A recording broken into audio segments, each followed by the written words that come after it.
Meet Tom Harper, a 29-year-old accountant living in Chicago in the fall of 2024.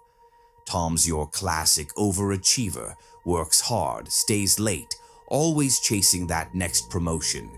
He's got a tiny apartment, a student loan payment that feels like a second mortgage, and a dream of climbing the corporate ladder at Pinnacle Financial, a massive accounting firm downtown. Pinnacle's got this sleek 40-story glass tower that screams money, but it's also got a reputation for chewing up employees and spitting them out. The turnover rate's insane, but Tom's determined to make it. Now, Tom's not a guy who believes in ghost stories or anything like that. He's all about numbers, logic, spreadsheets. If you told him something was haunted, he'd probably laugh and ask for a balance sheet to prove it. But what happened to Tom during one late-night overtime shift? Well, let's just say it changed him. Forever. It all started on a chilly October evening. Tom's boss, a guy named Mr. Kessler, think slick suit, permanent scowl, dropped a bombshell at 4:55 p.m. The firm had a major client audit due in 48 hours, and the team was behind. Kessler needed someone to stay late, crunch the numbers, and get the report done. Everyone else in the office suddenly got real busy staring at their shoes, so Tom, being Tom, raised his hand. He figured a few extra hours could earn him some points with Kessler, maybe even get him closer to that senior accountant spot he'd been eyeing. Kessler clapped Tom on the shoulder, said, "Good man," and told him to lock up when he was done. By 6 p.m., the office was a ghost town. Everyone else had bolted, leaving Tom alone in a sea of cubicles under flickering fluorescent lights. The only sounds were the hum of the air conditioning and the occasional creak of the building settling. Tom didn't mind, though. He had his coffee, his laptop, and a playlist of lo-fi beats to keep him focused. He cracked his knuckles, opened the audit file, and got to work. Around 8 p.m., Tom was deep in a spreadsheet when he heard it, a faint tapping sound like someone drumming their fingers on a desk. He pulled out one earbud and listened. It was coming from the other side of the office, maybe 20 cubicles away. He leaned back in his chair, peering over the cubicle walls, but it was too dark to see much. The overhead lights were on a timer, and only his section was lit. The rest of the floor was swallowed in shadows. Tom figured it was probably just the building, pipes or something. Old buildings make noises, right? He put his earbud back in and kept working. But a few minutes later, the tapping came back, louder this time. It sounded deliberate, like someone was trying to get his attention. Tom froze, his fingers hovering over the keyboard. He took out both earbuds and called out, "Hello? Anybody there?" Silence, just the hum of the AC and his own heartbeat. He waited, straining to hear anything, but the tapping didn't come back. Tom shook his head, muttering to himself about working too hard, and went back to his numbers. But he couldn't shake the feeling that he wasn't alone. By 10 p.m., Tom was making good progress, but he was tired. His eyes were burning from staring at the screen, and his coffee was cold. He decided to stretch his legs and grab a snack from the break room. The break room was down a long hallway, lined with glass-walled conference rooms, and as Tom walked, he noticed how quiet the building was. Too quiet. His sneakers squeaked on the polished floor, echoing in a way that made the place feel even emptier. When he got to the break room, he flicked on the light and rummaged through the vending machine for a bag of chips. That's when he saw it, a reflection in the glass door. For a split second, he thought he saw someone standing behind him. Not a clear figure, just a shape, tall and thin, with no face. Tom spun around, his heart racing, but there was nothing there. Just the empty break room, the hum of the fridge, and his own reflection staring back at him. "Okay, Tom," he said out loud, trying to calm himself. "You're just tired. Get it together." He grabbed his chips and headed back to his desk, but he couldn't shake the image of that faceless shape. It was like it had burned itself into his brain. Back at his cubicle, Tom tried to focus, but his mind kept wandering. He kept glancing over his shoulder, expecting to see something. He even got up and checked the office doors to make sure they were locked. They were. Nobody could get in. He was definitely alone. So why did it feel like he wasn't? Around midnight, things got really strange. Tom was almost done with the audit when his computer froze. The screen flickered, and for a moment, it looked like the spreadsheet was moving. Not scrolling, but shifting, like the numbers were rearranging themselves. Tom blinked, thinking he was seeing things, but when he looked again, the screen was normal. He cursed under his breath and rebooted the computer. While he waited for it to restart, he heard the tapping again. This time it was closer, way closer. It was coming from the cubicle right next to his. Tom's blood ran cold. He stood up slowly, gripping the edge of his desk, and peered over the cubicle wall. The cubicle was empty, just a chair and a blank monitor. But as he stared, the chair moved. Not a lot, just a slight twitch, like someone had bumped it. Tom backed away, his breath shallow. "This isn't happening," he whispered.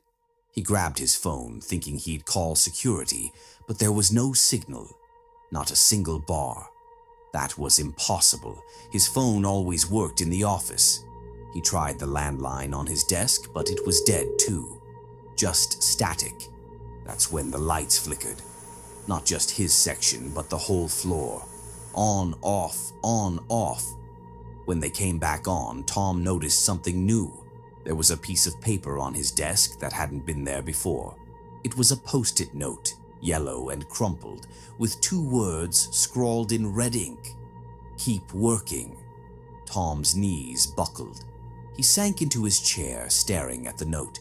His hands were shaking so bad he could barely hold it.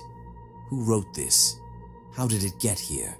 He looked around, half expecting to see someone standing in the shadows, but the office was still empty, or at least it looked empty. By 1 a.m., Tom was a wreck. He wanted to leave, but the audit wasn't done, and he couldn't shake the feeling that if he left, something bad would happen. Not just to his job, but to him. He tried to focus on the numbers, but every few minutes something would happen to pull him out of it. The tapping would start again, or the lights would flicker, or he'd hear a faint whisper, too soft to make out the words. Then he saw the emails. His inbox, which had been empty except for work stuff, was suddenly flooded with new messages. Dozens of them, all from an address he didn't recognize. No, reply pinnaclefinancial.com. The subject lines were all the same. Keep working. Tom opened one, and it was just a blank email with a single attachment. A photo. It was grainy, black and white, like security camera footage. It showed the office, his office, from above. And in the center of the frame was Tom, sitting at his desk, staring at his computer.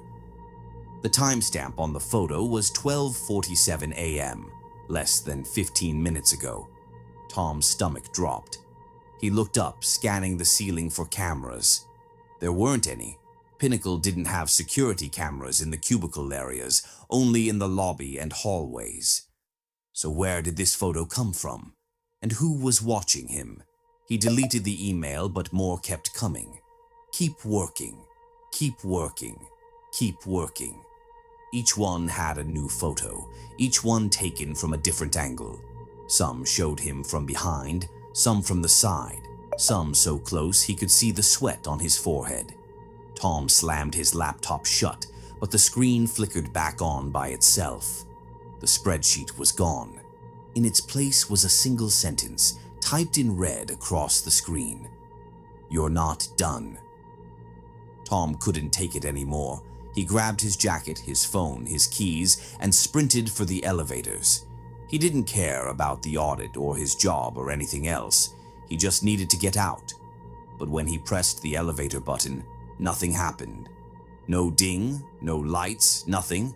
He pressed it again, harder, then started pounding on it. "Come on, come on!" That's when he heard footsteps, slow, deliberate, coming from the other side of the office. Thud, thud, thud. Tom froze, his hand still on the elevator button. The footsteps were getting closer, echoing through the empty floor. He didn't want to look, but he couldn't help it. He turned, and there, at the far end of the office, was a figure. It was tall, impossibly tall, with long, thin limbs that didn't move right. Its head was tilted at a weird angle, and its face, it didn't have one. Just a smooth, blank surface where a face should have been. It was standing under one of the fluorescent lights, but the light didn't seem to touch it. It was like the thing was made of shadows. Tom screamed, a raw, primal sound that tore out of him. He ran, not caring where, just away from that thing. He darted through the cubicles, knocking over chairs and papers until he reached the stairwell. He yanked the door open and stumbled down the stairs, taking them two at a time.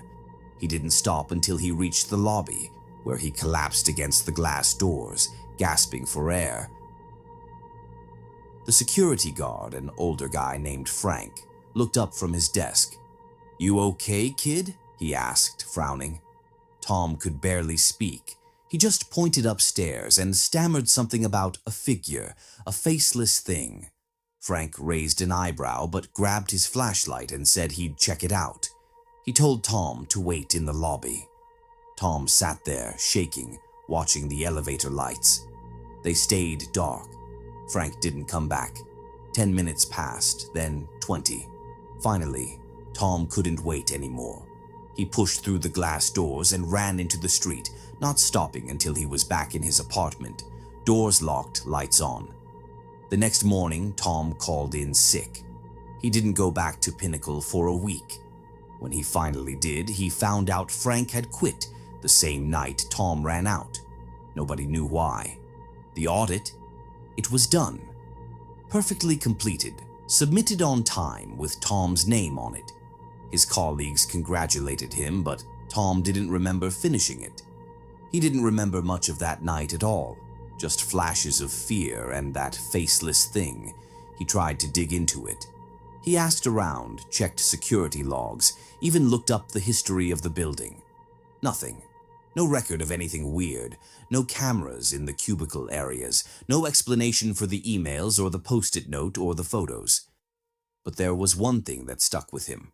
An old janitor, a guy who'd worked at Pinnacle for 30 years, pulled Tom aside one day and said, "You stayed late, didn't you? Don't do that again. This place, it doesn't like overtime." Tom quit a month later. He moved out of Chicago, took a lower-paying job in a small town, and swore he'd never work late again. But he still has nightmares. Always the same. He's back in that office, alone, with the tapping and the flickering lights. And every time he sees that faceless thing standing just out of reach, watching him. So, what happened to Tom that night? Was it stress? A hallucination? Or was there something in that building, something that didn't want him there after hours? Nobody knows. But if you ever find yourself in a big, empty office late at night and you hear a tapping sound, maybe don't stick around to find out what it is.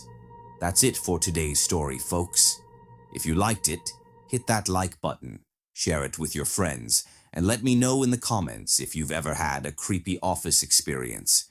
And as always, stay safe out there, especially if you're working late.